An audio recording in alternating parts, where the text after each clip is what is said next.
Hello, everybody. HERI JOENSEN from TYR here, talking to you from Adelaide, Australia, on tour. Beautiful, mate. Thanks for joining us today.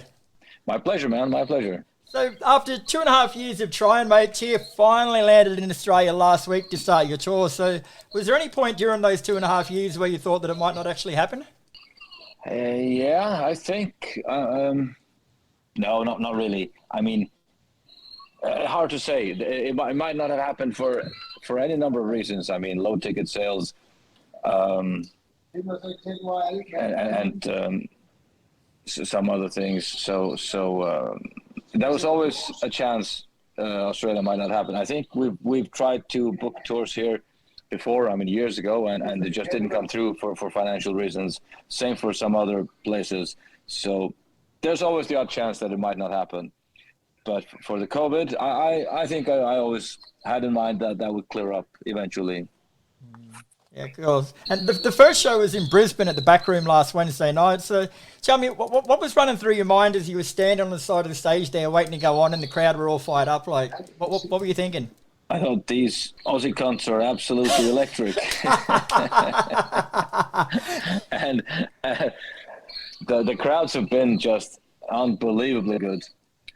And yeah, no, I was thinking this is finally happening, man. It's been a dream of my life to play here. Yeah. And it's happening. It's happening. Oh, I had the pleasure of seeing most of your shows from the side of the stage as well as from the front, but I noticed at the first one you looked a little bit confused when the crowd started yelling out "shoey" to you. Like, have you guys not heard the term "shoey" before? Never. No? It's an Australian thing only, is it?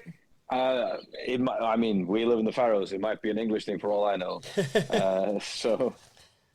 But I never heard that before. But there were a few things the audience shouted that night that I haven't heard before. So, but there was a gentleman after the show who demonstrated to us what a shoey is. Oh, did he? Did you do one yourself? Yeah. You didn't do one? No. Huh? I didn't. Is it on your list of things to do for the future? No, if I have a plastic shoe and a bottle of water, maybe. Oh, cool. So as you mentioned just before, man, like you guys are from the small island called Faroese. Faroese? How's it pronounced? The Faroe Islands. The Faroe Islands, yeah. But it seemed to me like you were singing songs in more than one language sometimes. So how many different languages have you got actually in your music? 4, I think. Maybe English, Faroese, Norwegian, Icelandic, Danish. So 5. Wow, and you sing songs in all of those languages? Not mostly English and Faroese. Yeah. Every now and then some Danish, Norwegian, and once or twice Icelandic.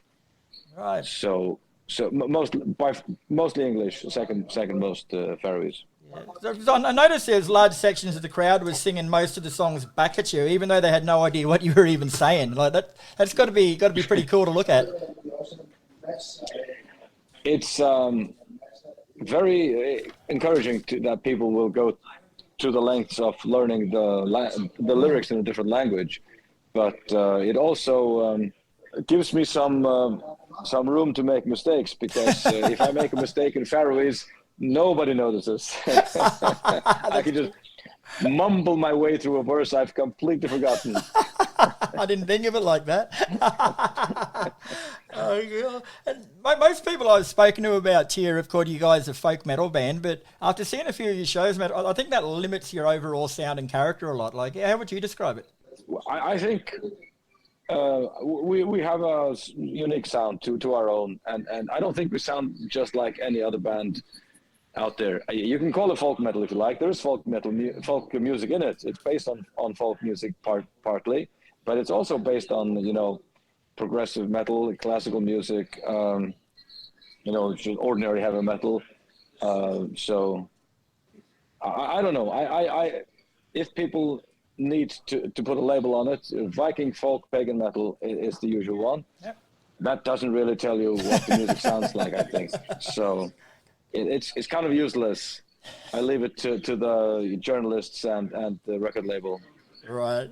But with all those different styles that you mentioned that you got in there, like, how hard is it to find the balance in the writing process? Like, how do you know when there's too much of one thing and not enough of another thing? I mean, the music is kind of made exactly the way I like it already. So it's not like I don't feel I have to strike any balance. I like it the way it is, and if I make the music in the style and that I like, it turns out this way. And never, while writing music, have I felt that I have to, look for a balance. Right.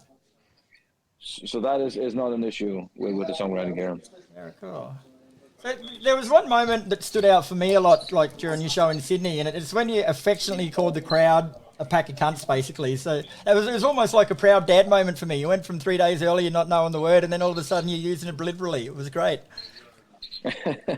I'm a linguist nerd, so I know I pick up on these things pretty easily. I believe I called them lovely cunts. Yes, you did, and they loved it too, didn't they? They loved it straight back at you. They did.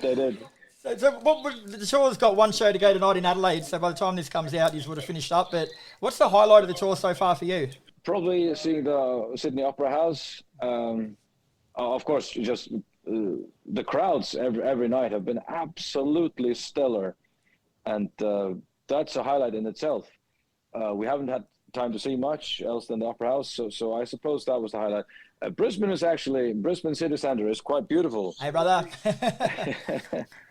And that was nice. But now here in Adelaide, this is a really, really nice place that has a wonderful, relaxed atmosphere. So I didn't know much about Australia before we came here, and just the little that we have experienced, it's been great all the way. It's hard to pick out one thing, but if I had to pick out one thing, I would say the Opera House. I think one thing that stands out for me is when a fan gave you a plastic bag full of undies and socks in Brisbane. Did you tell us about that? Yeah, we have a podcast, and we mentioned it many times there that what a touring band needs the most is clean socks and clean underwear. People usually bring us alcohol and some other souvenirs, which is very nice. We appreciate the gesture, but we get free alcohol, free beer while on tour. So there's really no need to bring us any of that. There's very rarely time to wash your clothes, time or circumstance. So usually, you go through your underwear and socks the first week, and the rest of the time, you're just picking out the least disgusting stuff you have and wear that. So anyone that brings us clean underwear and clean socks is just a darling to us. That's gold. And this lady, she lives in where was that? We were in Brisbane. Canberra, I think. It's Brisbane. Brisbane, was it? Yeah. And she'd been listening to our podcast, and she picked up that that was what we needed. So she brought us some of that. It was very, very well done. Very nice of her. Proves you that at least one person listens to your podcast too. At least one Aussie, yeah. Very good. Fans of the band will kill me if I didn't ask this one, mate, but your last album, Hell, came out back in 2019, so how far along is the next one? Should be next year. Should be next year? Yeah. We're through most of it now. Some recording left, some lyrics, some songwriting left, but most of it's done. It'll be out next year. Will there be any songs that are relating to Australia in your trip over here? I have 6 lyrics that I haven't written yet, so I still have time to mention Australia in there. We can call a song Cunt, and you can write it just for us.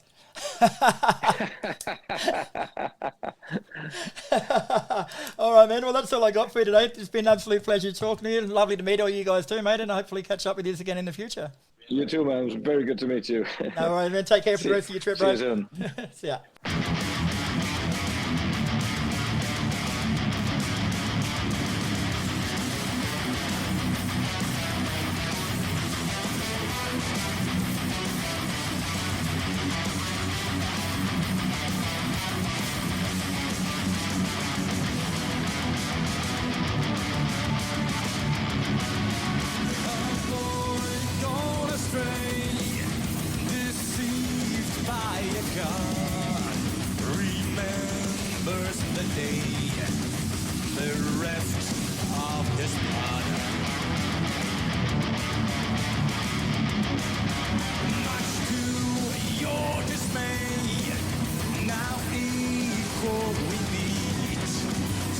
Righteous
question the soul.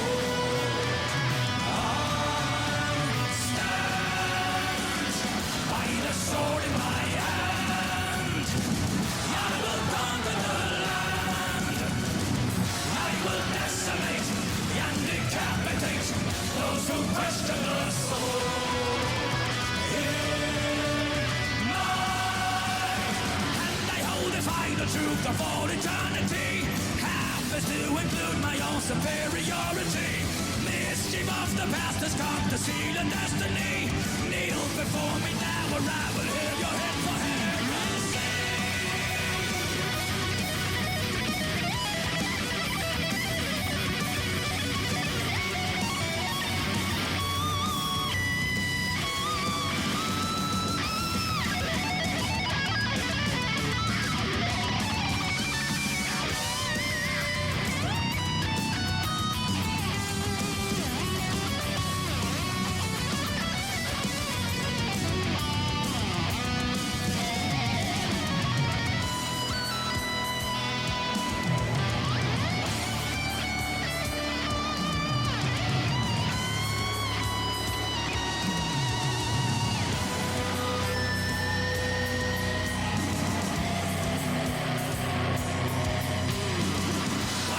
Sword in my hand, I will conquer the land.